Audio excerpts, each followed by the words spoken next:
ustedes no me conocen, yo soy Patricia Vizcaya y soy parte del staff del ANTP, que hoy estamos muy contentos por recibirlos a todos ustedes.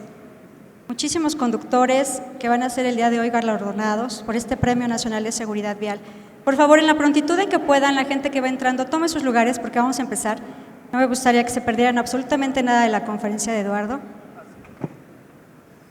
Mientras tanto, si me escuchan muy bien, por atrás, levanten la mano y vamos viendo si me dicen, por favor, con un grito muy fuerte, de dónde vienen. Por ejemplo, ¿quién viene de Chihuahua? ¿Por allá anda gente de Chihuahua aquí?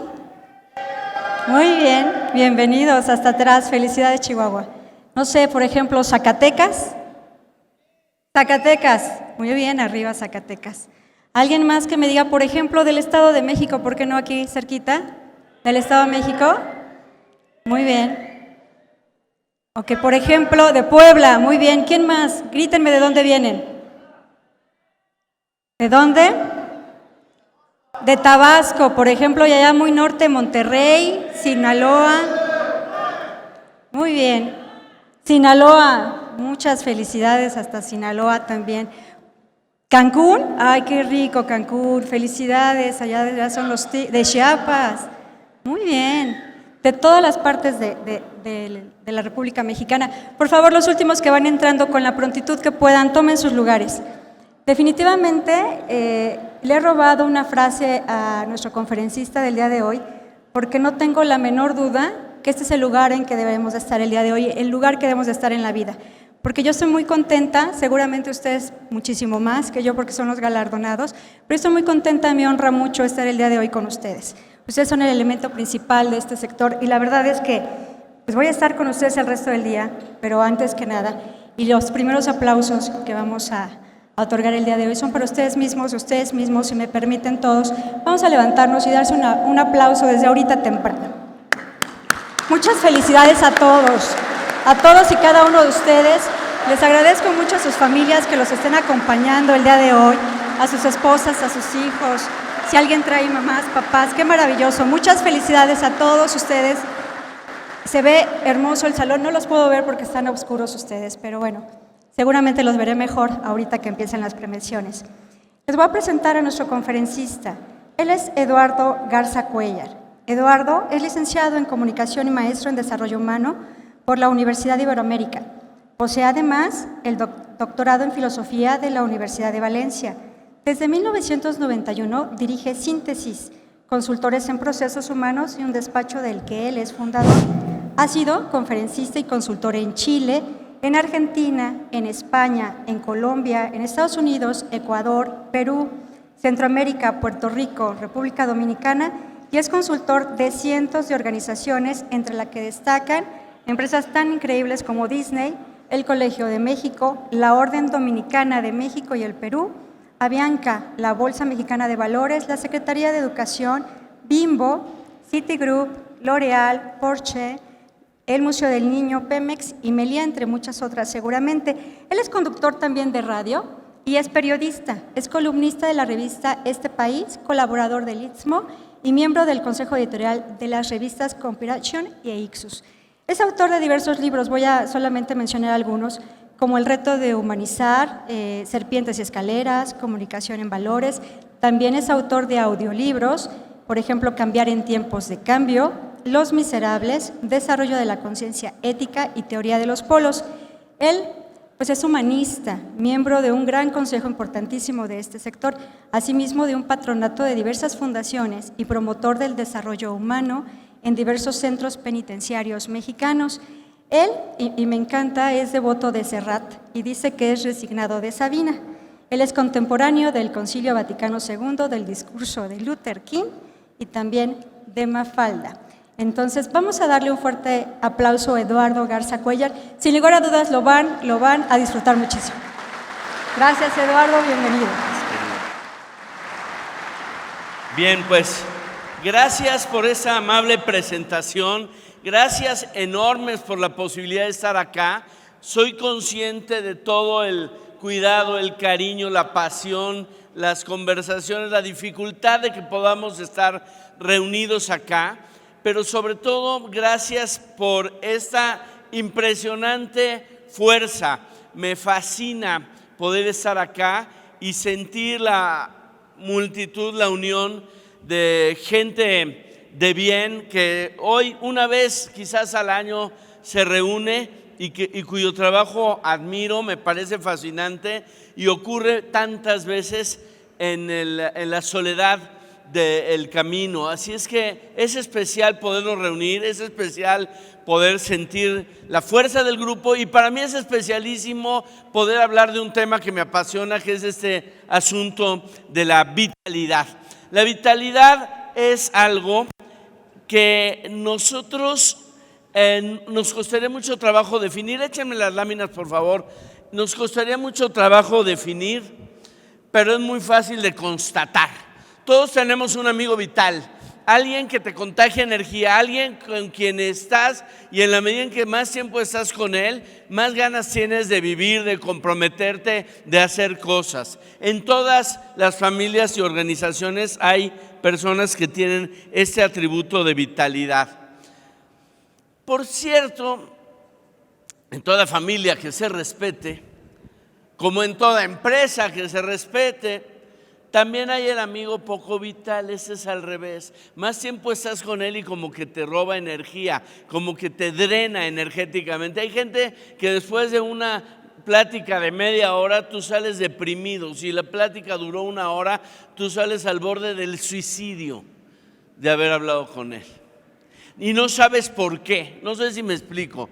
Es como si en aquello de estar, de vivir, a pesar de la opinión de los biógrafos y de los médicos, uno no estuviera plenamente vivo o plenamente muerto, como si te conectaran con un switch. Nació tal día, murió tal otro. 100%, 0%. La experiencia nos dice que en aquello de estar, por decirlo así, hay gente más viva que otra. Yo tengo una tía que lleva 25 años, 2 rayitas arriba de muerta. ¿Sí? Hoy nos vamos a conectar con algo maravilloso. Yo no sé cómo esté tu vitalidad. Lo que sí sé es que es algo que le debes a tu familia, le debes a tu organización, que te requiere tu chamba y que México agradecería enormemente el que no importa dónde estemos, le podamos hoy, ese es el objetivo y la promesa de esta plática, subir 2 rayitas a la vitalidad. Y te voy a decir cómo. Esto en lo que yo creo, esta maravilla de la vitalidad, tiene 2 ingredientes así como básicos para empezar. Primero, una persona vital es una persona curiosa. La curiosidad sería como nuestro primer rasgo de vitalidad. Si alguno de ustedes no entiende bien de curiosidad, yo te diría, platica con un niño de 5 años. ¿Cuánto hay del piso al techo, papá? ¿Cuántos cuadritos de alfombra pusieron en este lugar? ¿Cómo hicieron para meter los camiones? ¿Por dónde entraron? ¿Por qué les pusieron eso en las llantas? ¿Desde cuándo se usan los tacos al pastor? ¿Quién los inventó? ¿Por qué usamos lentes? ¿Quién inventó los aviones? ¿Por qué vuelan? Llega el momento en que les decimos ya. Pero reconocemos que esos niños y niñas son nuestros grandes maestros en un arte que es el que nos lleva a conocer o aprender todo lo que podamos aprender. No sé si me explico, sin curiosidad no podemos entrar a ningún nuevo conocimiento, a ninguna nueva actitud en nuestras vidas. La curiosidad es como la porosidad de nuestra mente. Me hizo favor Patricia de presentarme amablemente. Es cierto, soy filósofo y los filósofos sabemos que hay algo más profundo que la curiosidad misma, y eso más profundo que la curiosidad misma es la capacidad de asombro. No solo el asombro frente a cosas extraordinarias, de esas que ocurren una vez de cuando en cuando, sino el asombro frente a cosas completamente cotidianas y naturales. El niño y el filósofo viven asombrados porque hay agua, porque hay luz, porque pasó una nube, porque pasó un tren, por el sabor del mango, o porque simplemente amanecimos. Hoy tenemos un día de premiación, de celebración, de festejo, de unión, de poder conocer mucha gente que intuimos que tiene en muchas cosas en común con nosotros, y eso a un niño, a un filósofo, a alguien que tiene sentido del asombro sobre lo cotidiano, le fascina. A mí también. Me parece fundamental esta capacidad simplemente de poder decir, como decía Heidegger, un filósofo, soy, pudiendo no haber sido. Así inicia su filosofía, sorprendido por el simple hecho de lo más cotidiano y abundante que hay, de lo más ordinario que hay, pero de lo más fascinante que hay, que es el ser. Nuestro primer dato es el asombro y nuestro segundo dato es una persona vital, es una persona que tiene capacidad de asumir riesgos importantes en la vida, como los que yo trataré de asumir al dar esta plática, como los que yo te invito al tener al escucharla. Bailar supone tomar un riesgo, ¿sí o no? El de verte no tan ágil como te ves cuando estás sentado, ¿no? El de que tus amigos se den cuenta de que tu coordinación motriz es nula y que no te pusieron a gatear de chiquito. Pero no bailar es perderse de la fiesta. Y hay quien se pierde de la fiesta de la vida. Emprender supone tomar el riesgo de fracasar. No emprender es fracasar. Amar supone tomar el riesgo de ser rechazado. No hacerlo supone darse de antemano por rechazado. Vivir supone tomar el riesgo de morir. No hacerlo supone declararse muerto antes de que el jefe lo mande llamar a uno. Y eso es, no sé si me explico, lo que no se vale. Vamos con todo. Aquí de lo que va la cosa es simplemente de aprender y de tener una jornada distinta, y para lo que a mí toca una plática distinta que nos puede enseñar algo relevante. No pierdan tiempo en cuidarse. La vida es bello peligro. Del peligro del amor, mi madre tuvo 5 hijos. Si ella se hubiese cuidado de mi padre y su fervor, a la reunión de este día le faltaría expositor. Vamos con todo. De lo que trata la cosa acá es de entendernos con este asunto de la vitalidad. Me puse a pensar mucho en ustedes, en personas que, como decía recién, pasan mucho tiempo solos, pasan mucho tiempo en el camino y se vuelven necesariamente pensadores, filósofos. Gente que tiene una profundidad especial de tanto andar en el camino. Y me encontré a un escritor que, bueno, él era un piloto aviador, pero compartía con ustedes, con muchos de ustedes, esa soledad del camino. Este hombre fue uno de los pilotos aviadores más importantes de la Armada Francesa en el siglo XX. Hizo muchos vuelos experimentales, le daban a probar los mejores equipos de la época. Dolorosamente murió abatido en Córcega en el año 1944, ya por terminar la Segunda Guerra Mundial, y antes tuvo un accidente muy grave que fue en el año 1935 a finales. Él quería batir un récord París-Saigón y dolorosamente cayó su avión en el desierto de Libia. Estuvo a punto de morir de inanición, de sed, cuando milagrosamente y afortunadísimamente para él y para nosotros, un beduino que iba pasando por el desierto, primer día de enero del año 1936, lo rescata y le salva la vida. Eso cambia su filosofía. Quien haya estado en una situación de peligro, de riesgo, sabe muy bien a qué me refiero. Esas situaciones nos cambian la manera de ver la vida.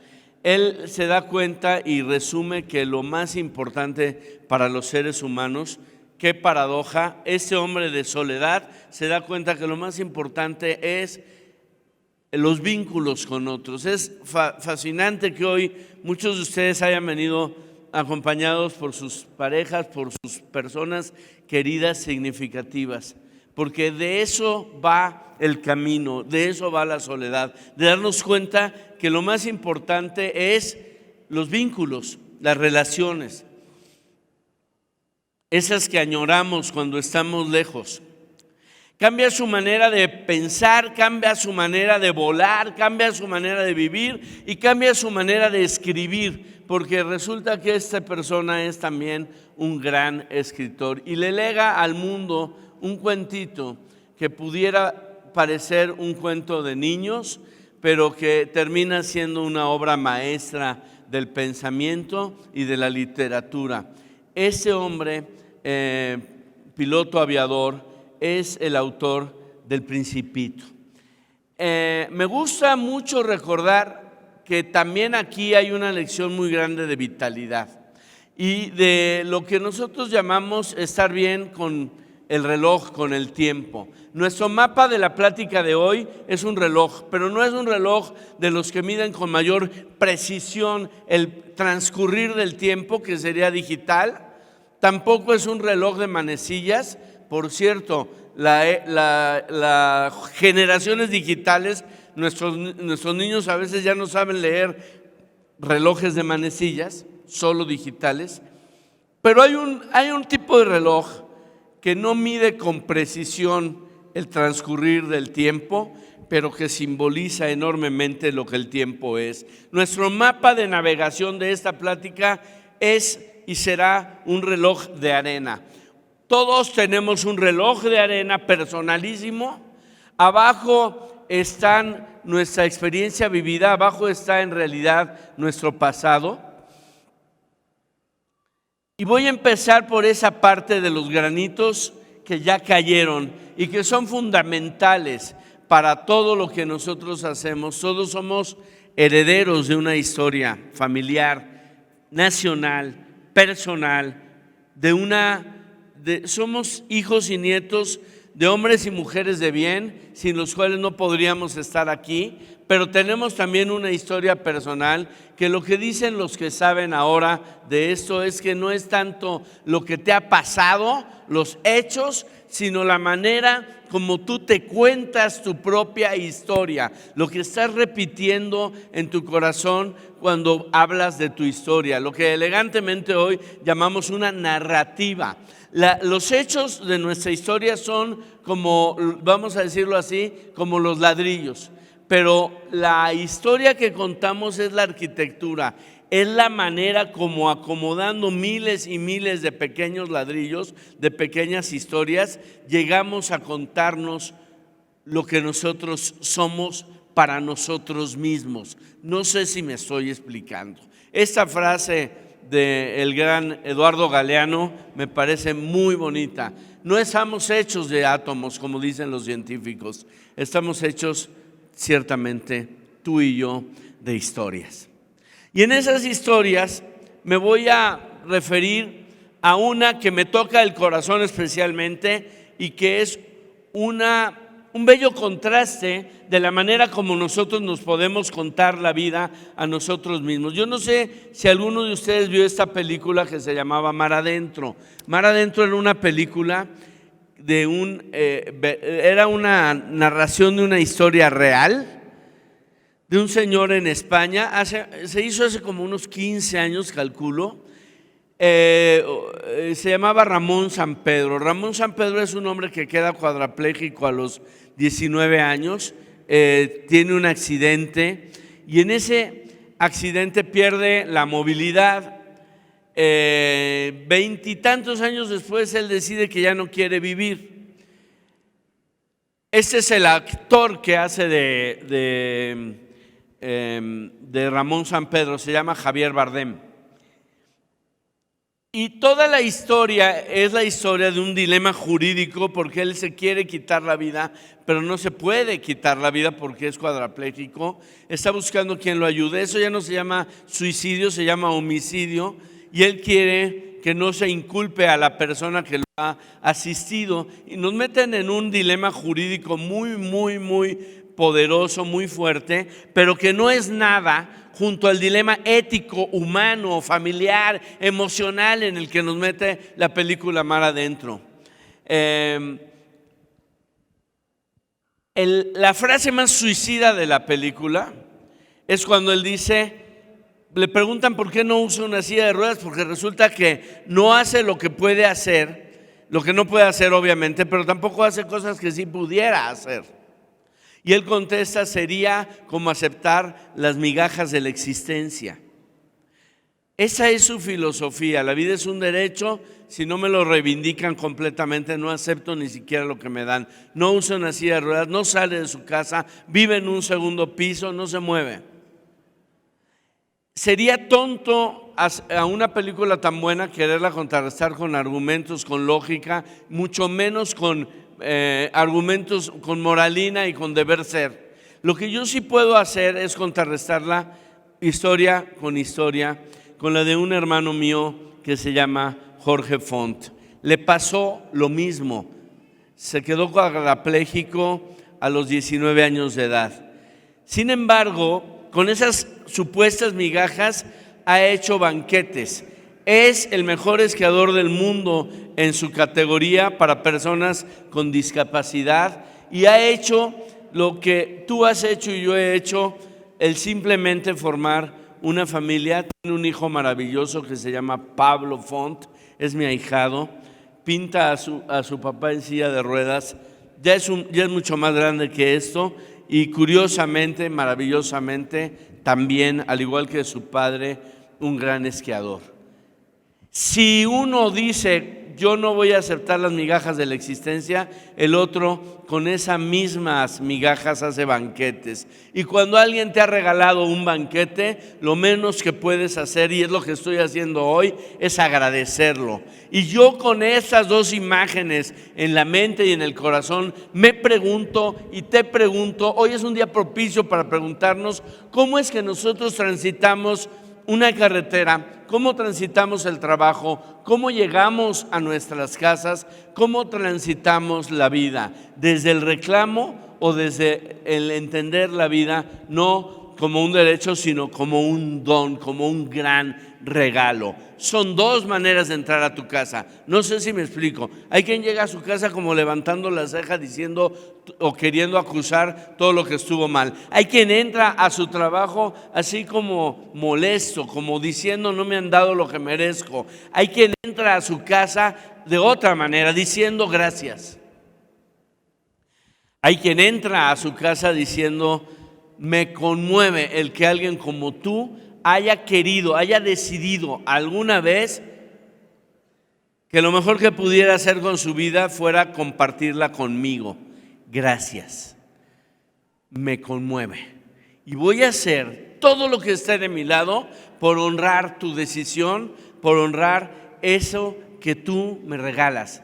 Hay quien entra a la vida diciendo, no pedí venir, pero ya que estoy aquí, lo agradezco profundamente. No sé si me explico, son dos narrativas distintas. Y yo te reto y me reto hoy a pertenecer al gremio de los agradecidos. O por lo menos te invito a entender cuál es su lógica. Este señor, por ejemplo, de quien se hizo una película hace muchos años también, la película se llamaba Despertares. Robin Williams salía de él, de Oliver Sacks. Y Robert De Niro salía de uno de sus pacientes. Alguno lo habrá visto hace muchos años. Este señor Oliver Sacks tuvo cáncer en un ojo. Para su fortuna y la nuestra lo lograron controlar. 30 años después le volvió el cáncer al hígado. Él sabría lo que vendría porque era un gran médico. Ese cuate de hecho rescató para la literatura un género que se había perdido, el de la crónica médica. Hace libros fascinantes sobre padecimientos muy complicados. Es un neurólogo. Y cuando ya sabe que el fin de su vida está cerca, no se queja, no se duele, escribe esto que se publica en muchos periódicos del mundo, escribe un enorme gracias. Oliver Sacks, como muchos otros, como quizás la mayor parte de ustedes, pertenece al gremio de los agradecidos con la existencia. Y me encontré un ejemplo que les quiero poner, un pequeñito video que vale mucho la pena, que es de un hombre, un actor con discapacidad.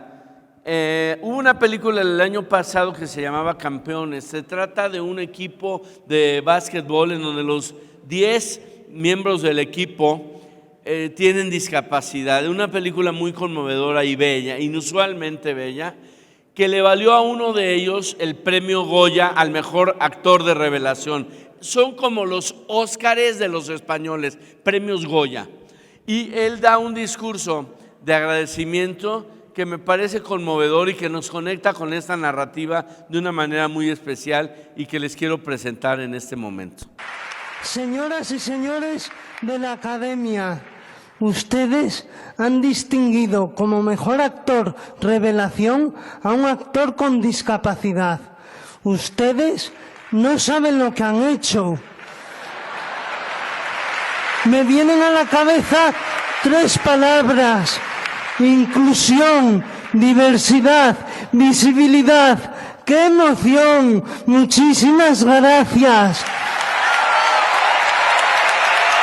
Este trabajo representa también a mis 9 compañeros del equipo de los amigos. Compañeros, sin vuestra frescura, vuestra espontaneidad y vuestro talento, esto no hubiera sido posible. Quiero dar las gracias también a Javier Fesser por hacerme crecer como actor y como persona. Quiero dar gracias también al equipo de coaching, porque sin vosotras este trabajo con 10 actores con discapacidad no hubiera salido adelante. Y ahora me voy a León, donde estáis vosotros, mi familia, a mis sobrinos, Michelle, Linda, Noé, Quique y Ángel Pepín, a mis hermanas Maritere y María, Marijose. Gracias por ser la mejor hermana del mundo y por querer y cuidar tanto a nuestros padres. Mami, gracias por darme la vida, gracias por dármelo todo, porque hiciste nacer en mí el amor hacia las artes y porque me enseñaste a ver la vida con los ojos de la inteligencia y del corazón. Te quiero todo. Don José Vidal Conde, mi padre, gracias por haber vivido, gracias por luchar tanto por mí, porque eres la persona con más ternura del planeta, sin pretenderlo, y porque con solo una sonrisa cambiabas y cambias el mundo.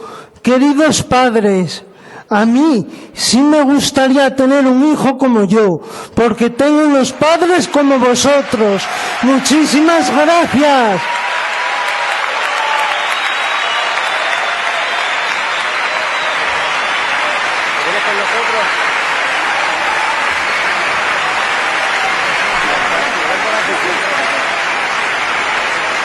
Esta es la calidad moral de los pertenecientes al gremio de los agradecidos.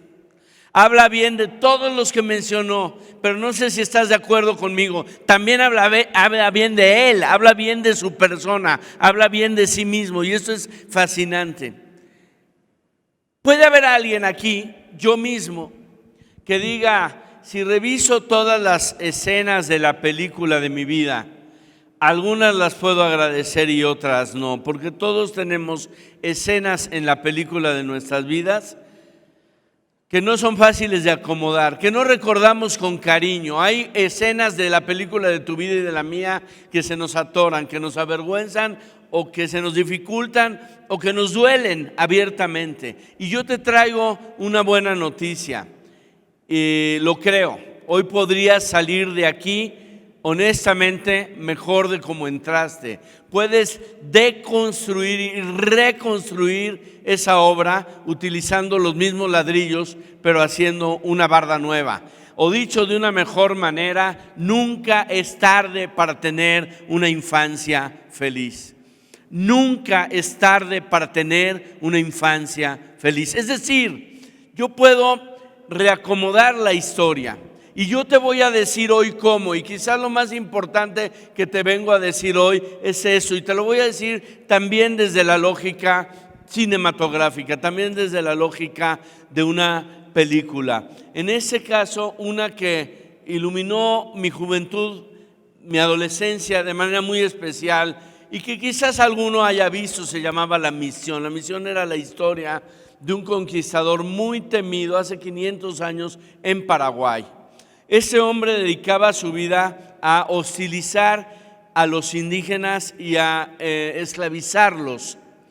Es un hombre fiero, un hombre brutal, un hombre de una personalidad muy impresionante que llega incluso a apuñalar y asesinar a su propio hermano.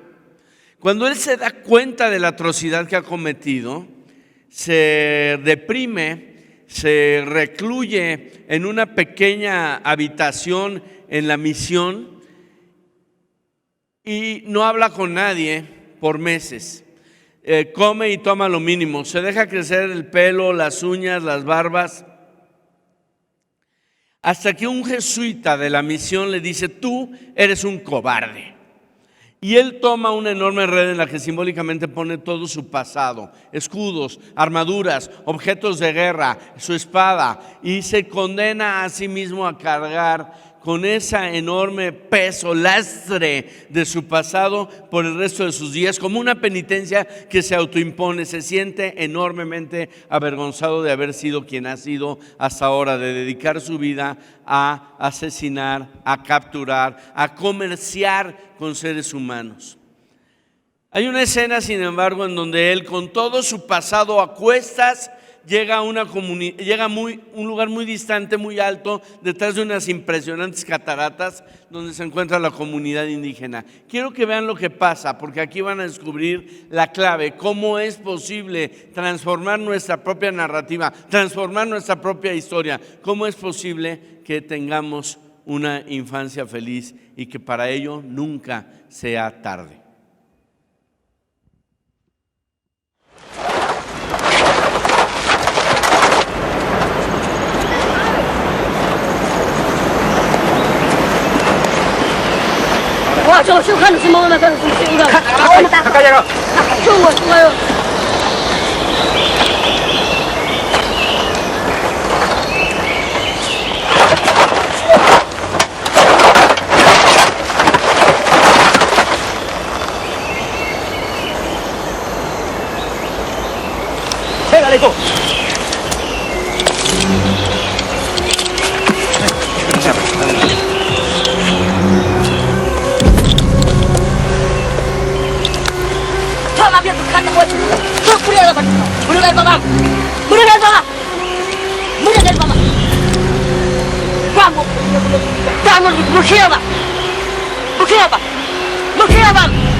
Quiero parar. Diga, papu.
Más violento, el más temido, el más agresivo de los conquistadores, en este momento se transforma en el más entusiasta, en el más creativo y solidario, en el más entregado de los misioneros. Es la historia de la misión, pero quiero decirte con todo cariño y seriedad que puede ser tu historia y la mía si tomamos esa misma actitud con las escenas incómodas de la película de nuestra vida. Es decir, su vida cambia cuando él se permite perdonar y perdonarse, cuando él acepta el perdón. Y esa es la alquimia del corazón humano. Esta es la posibilidad fundamental. Si la escena incómoda de la película de tu vida, esa que a veces quieres borrar y vuelve a aparecer, y a veces quieres editar y parece que lo has logrado, pero en un momento incómodo vuelve a tu mente y te vuelve a doler, la clave para una narrativa liberadora y distinta es perdonar, es pedir perdón, es ser perdonado. Y ahí tenemos una posibilidad de transformar y de hacer que la escena que más duele se vuelva la escena en la que más podemos, de la que más podemos aprender, y paradójicamente terminemos agradeciéndola también, incorporándola a la arquitectura de nuestros recuerdos.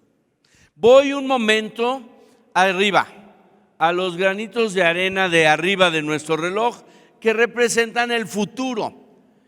En el reloj personal tú no le puedes dar la vuelta.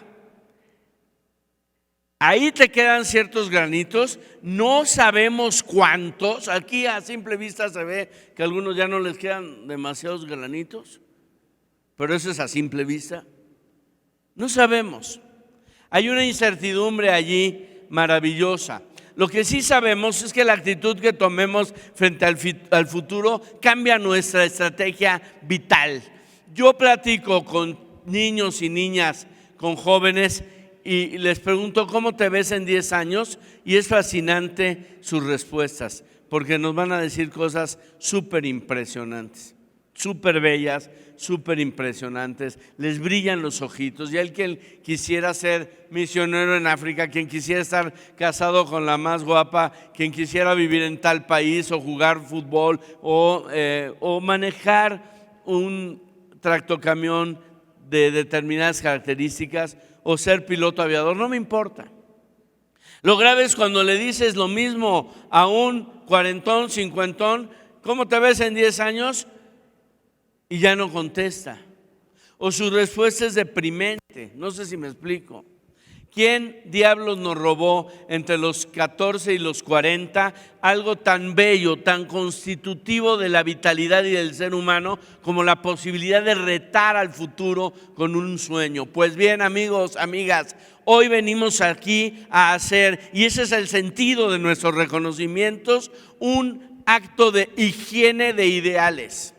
Vivimos en un mundo maravilloso en el que no se nos impone una sola manera de ser, sino que se nos proponen imágenes de hombres y mujeres maravillosos que nos invitan a tener un futuro, a retar el futuro con un sueño, a buscar mejores maneras de ser y de hacer la vida. Hoy tenemos frente a nosotros muchos grandes capaces de dar visión a nuestras vidas. Al rato hablaré de este en concreto, que fue uno que cambió la mía. Hoy, por lo pronto, les platico de una filósofa querida que nos dice cómo podemos atender, como decía ese galardonado, con los ojos de la inteligencia y del corazón, el futuro.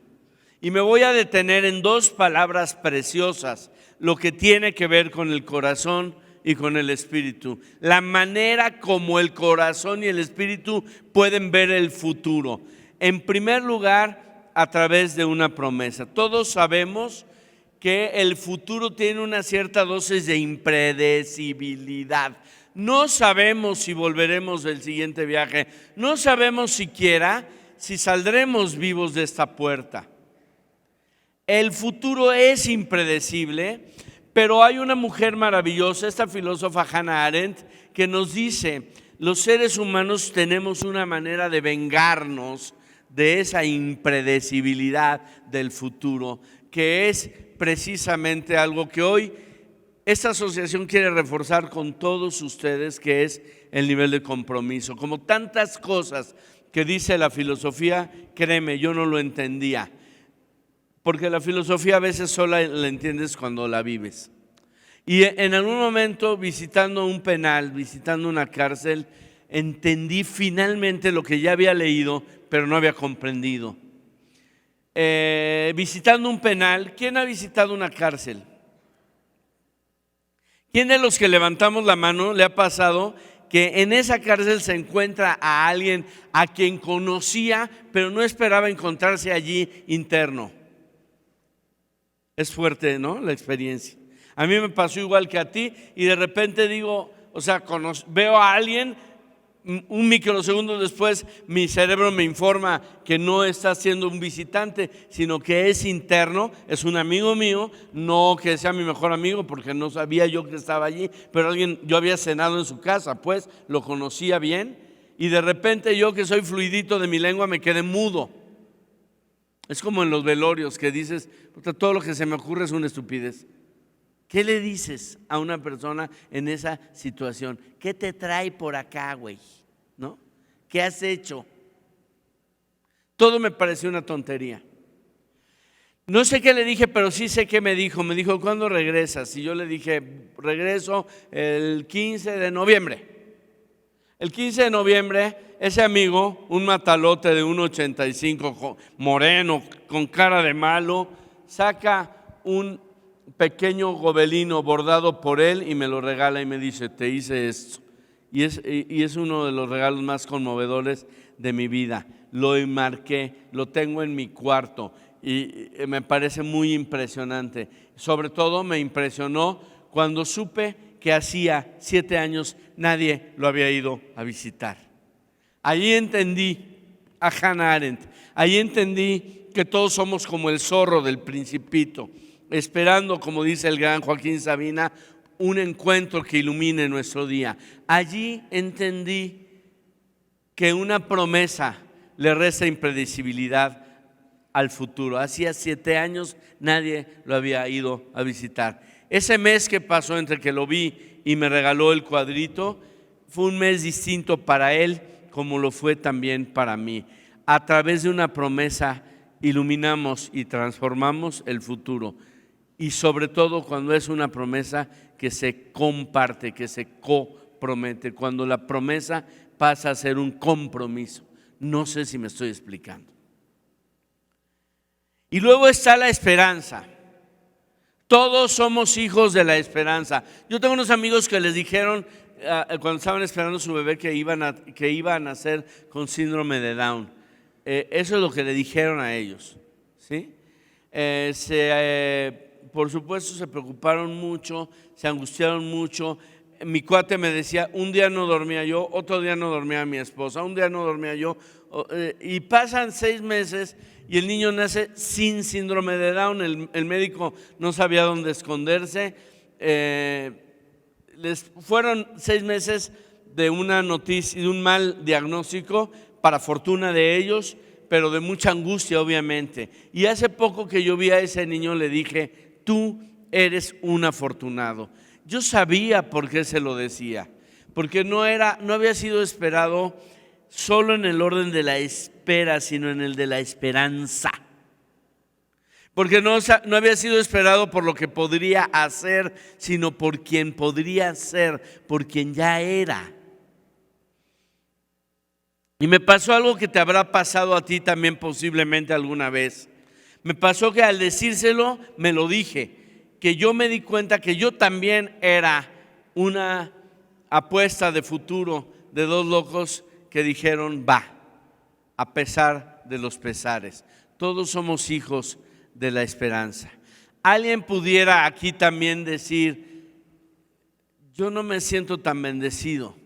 Y yo te digo, siempre hay posibilidad de la reparentalización.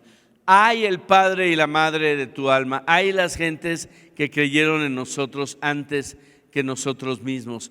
A veces fueron nuestros padres, qué bendición, otras veces no. Otras veces alguien nos informó de nuestro valor. El padre Chinchachoma, de quien hablé recién, decía en un último de sus libros, después de haber trabajado y vivido y sufrido y entendido la realidad de los niños en abandono, en situación de calle, el padre Chinchachoma dijo, el primero de los derechos humanos tendría que ser el de ser concebido en un acto de amor consciente. Imagínense ustedes cómo sería México y el mundo si todos fuéramos honrados en ese valor pequeñito, ser concebido en un acto de amor consciente.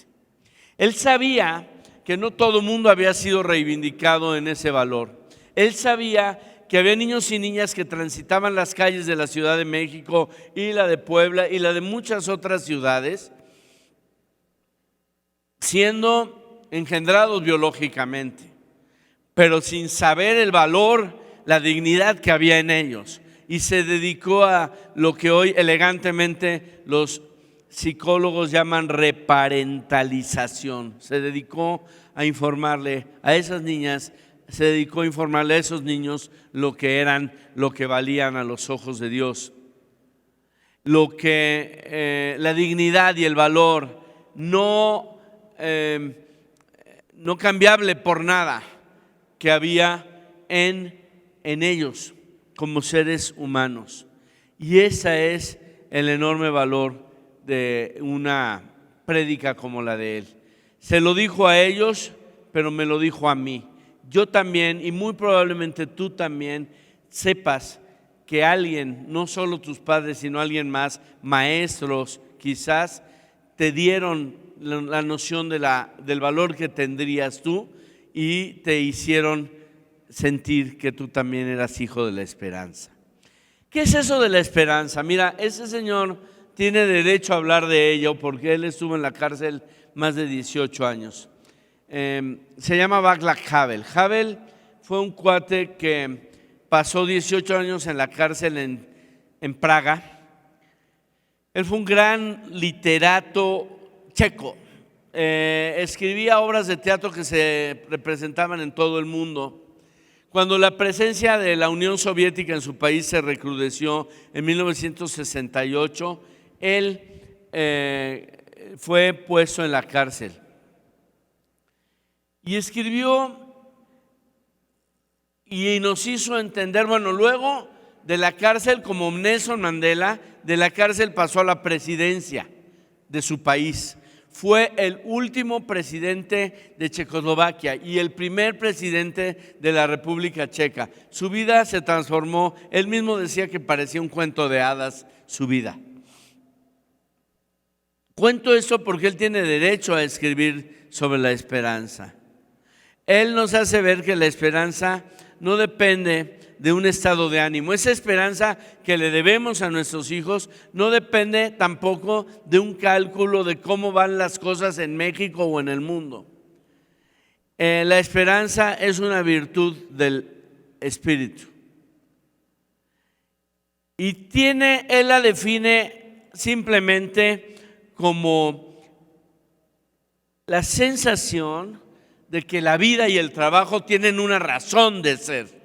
Si tú piensas y sientes que vale la pena levantarse hoy todos los días para emprender algo, para trabajar, eres también testimonio e hijo e hija de la esperanza, que es la mejor manera de entender el futuro, que es la manera como se lee el futuro. Ahora, me quedo en el presente, que es donde nosotros tocamos los granitos, donde convertimos nuestras expectativas en experiencia, donde nosotros influimos la vida. El tiempo de la iniciativa, diría un filósofo alemán. Los mexicanos tenemos derecho a decir, es el tiempo del gozo. Es el tiempo en el cual nosotros experimentamos cosas que no borra el transcurrir del tiempo. Es el tiempo en el cual amamos, gozamos. Es el tiempo en el cual contemplamos. Es el tiempo en el cual accedemos a la vida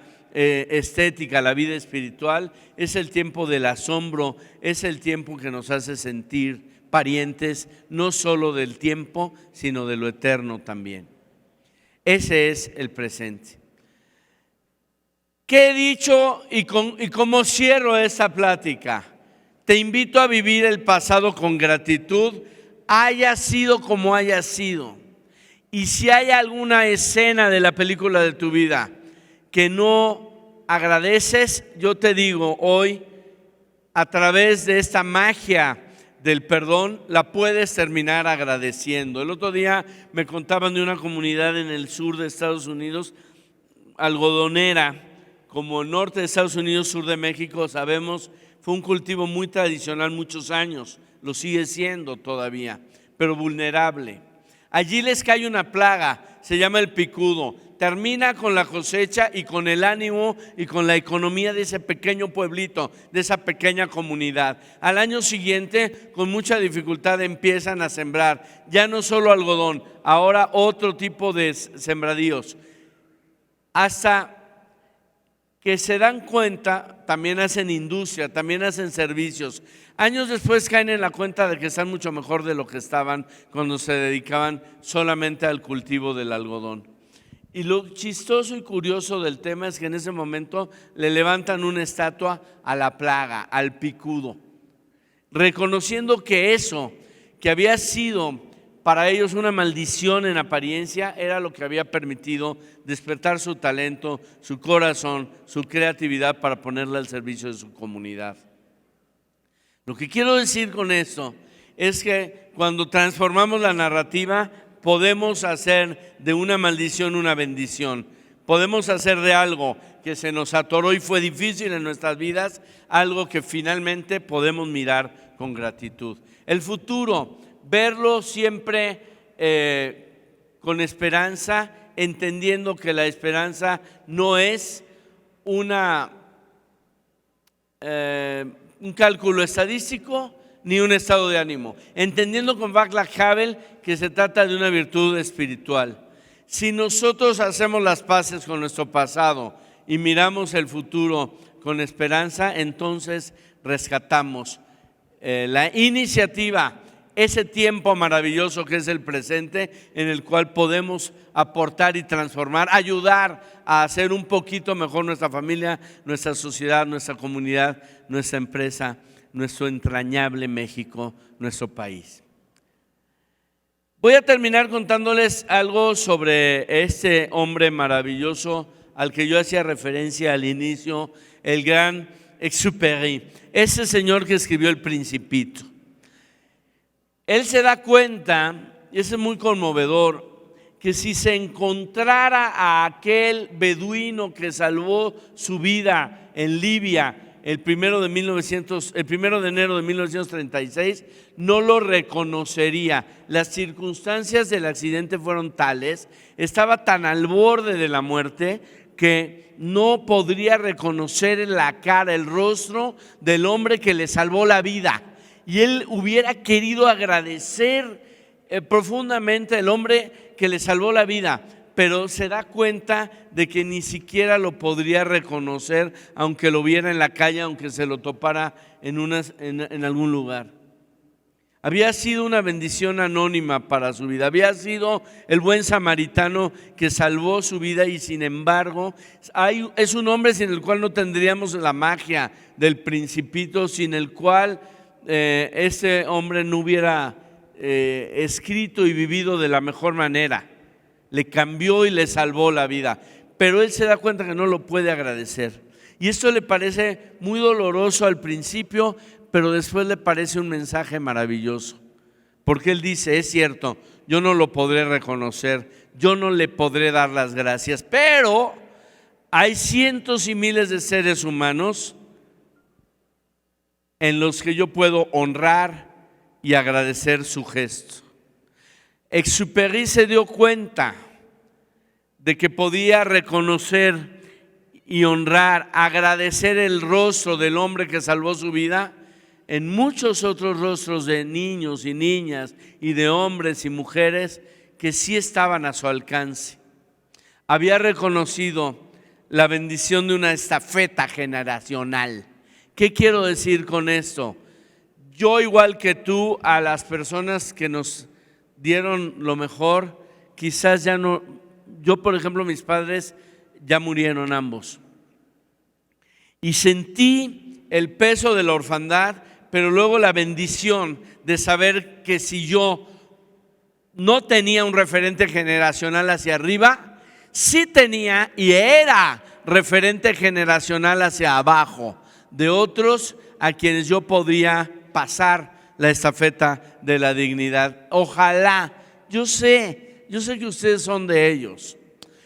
Yo sé que aquí hay muchos premiados, reconocidos, que tu reconocimiento, tu ingreso al Salón de la Fama, tus muchos años de seguridad vial, de ser simplemente un buen ciudadano en la calle, como en la carretera, como en tu casa, como en tu ciudad, también lo entiendas como este gran hombre, como una estafeta que la vida te da hoy para poder bendecir con ella a muchos. Algunos vinieron hoy aquí y que son tu oportunidad de ejercer el presente, de ejercer el tiempo de la iniciativa.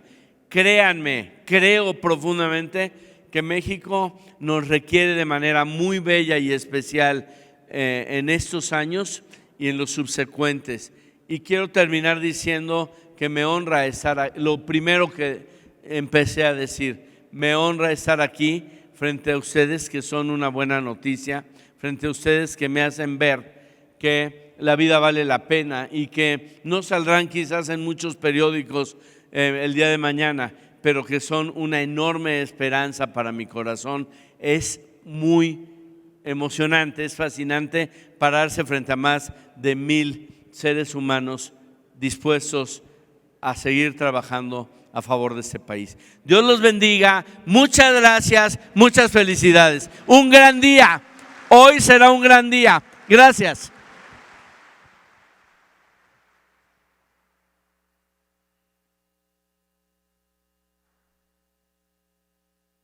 Muchísimas gracias, muchas gracias Eduardo Garza Cuéllar. Qué importante mensaje nos dejó hoy. La verdad, Eduardo, es que en efecto todos nuestros conductores, toda la gente que está con nosotros, las familias y todos son héroes en silencio, pero hoy vamos a hacer mucho ruido, hoy vamos a seguir festejando que están aquí con nosotros. Vamos a darle un aplauso al doctor Eduardo Garza Cuéllar, sin antes comentarles que está con nosotros Daniela Villarreal de FEMSA, quien le va a entregar un reconocimiento a Eduardo. Muchas gracias, Eduardo.